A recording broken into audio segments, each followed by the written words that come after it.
Continuamos con su espacio Enlace Semanal y qué placer es recibir como cada noche de los domingos a un hombre que viene a orientarle de los tópicos económicos, la parte de las bolsas de valores, en fin, orientación y educación, que es lo que conjuga este bloque que a continuación ustedes van a disfrutar de manera genial y sobre todo como él de manera magistral lo presenta. Cada una de los indicadores que él maneja, pues lo hace para que el público, el llano, lo pueda comprender, entender y si es posible también incursionar en esto de las bolsas de valores. Así que recibimos al ingeniero Luis Fernando, que viene con nosotros como cada domingo en Mercado de Valores. Buenas noches, ¿cómo está usted, señor? Buenas noches, qué bueno que están aquí con nosotros en esta sección Mercados de Valores. Hoy tenemos un tema muy especial, porque a pesar de que todos los mercados están sobreextendidos, queremos explicarle al pueblo cómo funciona esa sobreextensión de la bolsa de valores. ¿Y qué significa esto para el Partido Demócrata que está en el poder y la posible elección de la primera dama de Estados Unidos? Podría ser Kamala Harris, si ella puede sostener la esperanza, el ciclo de esperanza de la bolsa de valores y puede llegar hasta el 5 de noviembre con la economía sobreextendida como va. Estados Unidos acaba de crecer un 2.8% en el PIB y ahí tenemos el S&P 500 que está sobreextendido. ¿Qué significa eso? Que está sobrecomprado. Y esos dos círculos que están ahí, lo que nos está creando es un double top. Eso no quiere decir que si está sobreextendido no tengamos riesgos. Por supuesto que tenemos riesgos y muchos riesgos. Ahora bien, la élite mundial está sosteniendo la bolsa porque al Partido Demócrata, si no se sostiene la bolsa, puede colapsar la economía en los próximos 70 días aproximadamente que faltan para las elecciones del 5 de noviembre en Estados Unidos y eso puede afectar a su candidata que es Kamala Harris. Entonces, necesariamente hay que seguir inyectándole liquidez, pero esos dos círculos, lo que nos dice a nosotros es que el S&P 500 llegó a un double top. O sea, el colapso posiblemente sea inminente en la bolsa de valores. Ahora, ¿cuándo es? Yo no lo sé, nadie lo sabe. Pero todos los riesgos están ya ahí plasmados en esa gráfica. Y en esta, muy especial, es la burbuja inmobiliaria más violenta jamás producida desde el año 1890. Fíjense que ni siquiera en el 2008 habíamos tenido una burbuja inmobiliaria de esa magnitud. Fíjense dónde está el precio de las casas en su punto más alto jamás.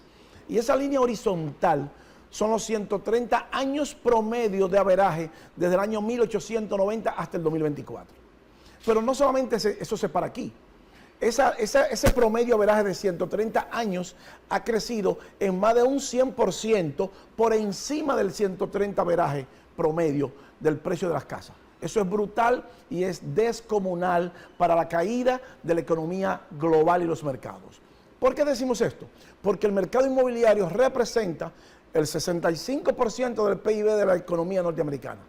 Y si colapsa el mercado inmobiliario, colapsa todo. Entonces, ese sostenimiento del mercado, nosotros estamos prácticamente convencidos que se va a mantener hasta noviembre 5. De ahí para allá es imposible sostener esto, porque todas las variables apuntan de que la caída y el tsunami, valga la redundancia, de la bolsa en los mercados, y que va a producir una recesión mucho más fuerte que la del año 1929, que provocó una depresión por 10 años, y como estamos viendo aquí, todas las variables sobreextendidas, nos dice a nosotros que millones y millones de empleados irán para la calle. Estados Unidos llegó a 40 millones de empleos y en 2 meses en la pandemia lo perdió. Entonces, fíjense otra variable que nos dice a nosotros de la gravedad del asunto y de la crisis mundial que se avecina. Esos son los yield curve, 10 year, 3 months, la tasa de rendimiento de los bonos del tesoro de 10 años. Cuando la comparamos con la tasa de rendimiento de los bonos del tesoro de 3 meses, de los biles del tesoro, que se siguen deteriorando. Todas esas líneas, rectángulos perpendiculares grises, han sido recesión desde el año 1929-33. Todas son recesiones. Cada vez que ese spread, la tasa de rendimiento de 10 años con 3 meses, se expande, es muy amplio y comienza a reencontrarse en la línea de equilibrio y la Fed comienza a cortar lo que le llamamos P-Box, comienza a cortar la tasa de política monetaria, eso produce una recesión. Y en este caso no será nada diferente. ¿Por qué?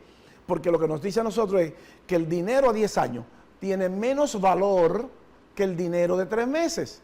Pero los gobiernos se financian a 10 años, a 20 y 30 años. Y usted se financia, usted compra casa a 10 años, a 20, 30 años. Usted compra vehículos a 60 meses, 72 meses. Usted no se financia a 3 meses. ¿Qué significa eso? Que su dinero, si le dan más dinero a usted por un bill del tesoro de 3 meses, usted nunca la va a colocar a 10 años. Entonces, nuestro gobierno, que está enfrascado en una reforma fiscal, necesita tener dinero. Y necesita tener dinero, pero fuera de una recesión, de una posible recesión que va a ser mucho más grande que la depresión del 1929. Por eso los riesgos están aquí. Ahí estamos viendo que algunos commodities ya comienzan a sentir la presión de esas variables. Fíjense el robusta, el café de noviembre 24, de los contratos futuros, China está consumiendo más café de lo habitual. ¿Qué nos dice eso a nosotros? Que explotó el café en la bolsa de valores. Pero el café es un commodity y otros commodities que también afectan las variaciones de los mercados y que impactan el mercado, como el crudo de petróleo que comienza a descender y como el hierro también y que son commodities geopolíticos. Entonces, y el cobre, commodities geopolíticos que tienen que ver con la producción de un país. Y cuando un país reduce la producción, se ralentiza su crecimiento. Y cuando la economía se ralentiza, los empresarios, los industriales cortan por las nóminas. Sencillamente porque los empresarios no van a perder dinero, no van a los mercados a perder dinero.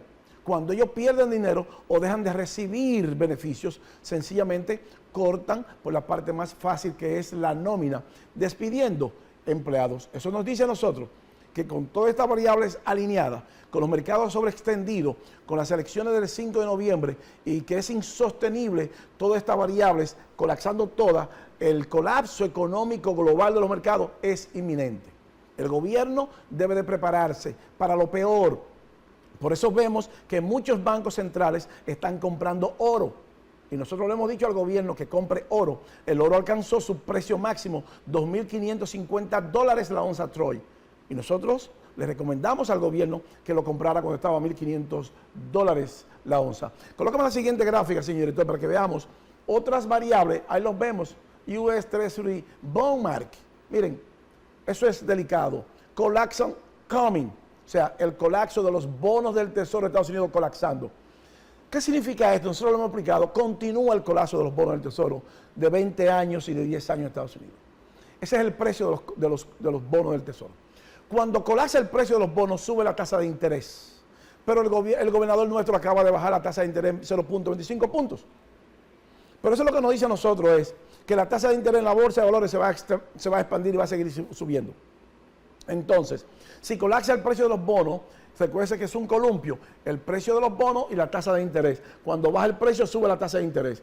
Cuando sube el precio, baja la tasa de interés y viceversa. En este caso, el precio de los bonos están colapsando, nos dice a nosotros que sí o sí la tasa de interés en la bolsa de valores, en los mercados, donde la Fed no tiene ninguna incidencia, va a continuar subiendo. Y eso es letal para cualquier economía del mundo, no solamente la de Estados Unidos, del mundo, porque eso es lo que nos dice a nosotros, que si usted va a vender ahora un bono soberano nuestro o un bono corporativo, usted lo va a tener que cambiar por menos liquidez, por menos dinero, porque bajó el precio y sube la tasa de interés. O sea que usted pierde dinero de su capital.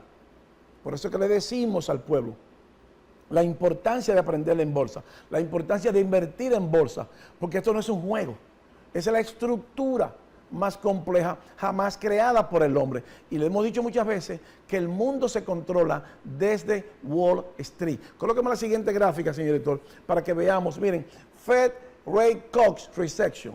La Reserva Federal se prepara para hacer su primer corte. Entonces, si la Reserva Federal se prepara para cortar, ya el Banco Central nuestro cortó, todas esas perpendiculares rojas son recesiones, todas, sin excepción, incluyendo en el 2019 y estamos en el 24. Cuando la tasa de política monetaria, la tasa de rendimiento de 10 años, 2 años, se abre mucho y ahora comienza a llegar al punto de equilibrio, esa línea horizontal. La lectura es que la recesión es inminente. O sea, viene un tsunami, viene un colapso económico, un colapso del mercado y con ello un colapso de la economía. ¿Por qué eso es tan importante? Porque debemos prepararnos, los gobiernos, prepararnos para lo peor. Lo que viene no es nada halagüeño. Y el gobierno nuestro, que quiere pasar una reforma fiscal, necesita pasarla sí o sí. Ahora bien, también el gobierno nuestro quiere que nuestros bonos soberanos, nuestra deuda soberana, llegue a una calificación de inversión triple B. Ahora mismo tenemos una calificación BB estable, lo que nos dice a nosotros que si podemos subir una calificación más a triple B, grado de inversión, el gobierno va a pagar una menos tasa de interés. Cuando coloque sus bonos soberanos, los empresarios también se van a financiar a una menor tasa de interés, los industriales también se van a refinanciar y usted podrá comprar casas a una menor tasa de interés y comprar sus vehículos a una menor tasa de interés.